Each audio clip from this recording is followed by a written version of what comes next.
Aude Bietri, donc je suis expert en Feng Shui.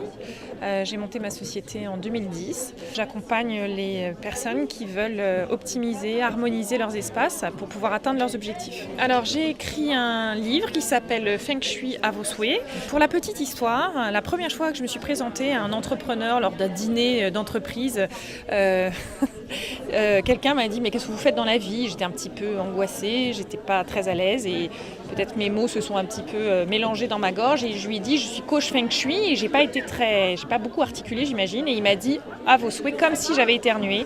Et donc ça a été un grand moment de solitude pour lui dire « ben non monsieur, je n'ai pas éternué, je suis expert en Feng Shui » et donc voilà. Et du coup ça illustrait quand même beaucoup ce que c'est que le Feng Shui. L'idée c'est de se dire j'ai des souhaits, j'ai des objectifs, j'ai envie de changer des choses dans ma vie. Et bien le Feng Shui c'est un bel outil pour justement faire venir le changement et être acteur de sa vie. C'est un livre qui va essayer d'aborder le Feng Shui par le côté positif. Je vous donne plein d'exemples qui sont chez mes clients. Je vous donne plein d'astuces qui sont faciles à appliquer et qui vont pouvoir vous permettre de commencer à vous dire tiens, bah voilà, pourquoi pas le Feng Shui.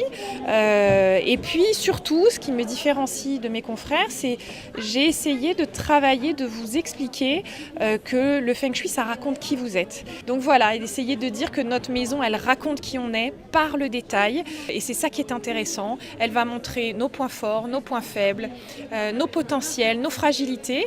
Et ça va être une vraie prise de conscience. Et en fait, le Feng Shui, c'est un outil de développement personnel et j'avais vraiment envie d'expliquer cette technique ancestrale chinoise par ce côté-là pour qu'on puisse se dire voilà, c'est un outil supplémentaire que j'ai à ma disposition pour évoluer et devenir acteur de ma vie et faire mes propres choix. Il y a des recettes, il y a aussi l'idée de comprendre comment ça marche, évidemment, et ça c'est des choses qu'on va retrouver chez certains de mes confrères. La partie vraiment que vous ne retrouverez pas, en tout cas moi je ne l'ai pas trouvé dans d'autres ouvrages, c'est la partie connaissance de soi. C'est-à-dire le fait que vous ayez une entrée au nord-ouest, ça veut dire quelque chose. Le fait que votre chambre soit dans le sud-est de votre maison, ça veut dire quelque chose. Et c'est ça qui est passionnant et c'est ça qui est intéressant. Alors on le trouve après mes conférences, on peut me contacter pour que je vous l'envoie, ça c'est très simple. On le trouve dès que je suis quelque part, j'ai toujours mes livres, donc on le trouve en conférence, en atelier, sur les salons que je propose. Pour la conception graphique du livre, j'ai travaillé avec Stéphane Morias. Pour les illustrations, parce que j'ai choisi d'illustrer mon livre, j'ai travaillé avec Gaëlle Le Gourvelet, qui est une très grande amie à moi et une artiste de grand talent. Et puis j'ai travaillé aussi avec l'agence Communiqué pour la maquette, pour l'impression, particulièrement Aurélien. On a fait un boulot formidable. Il m'a accompagné, il a été extra. Et voilà, évidemment, j'ai dédié ce livre à mes enfants, qui sont des êtres extraordinaires.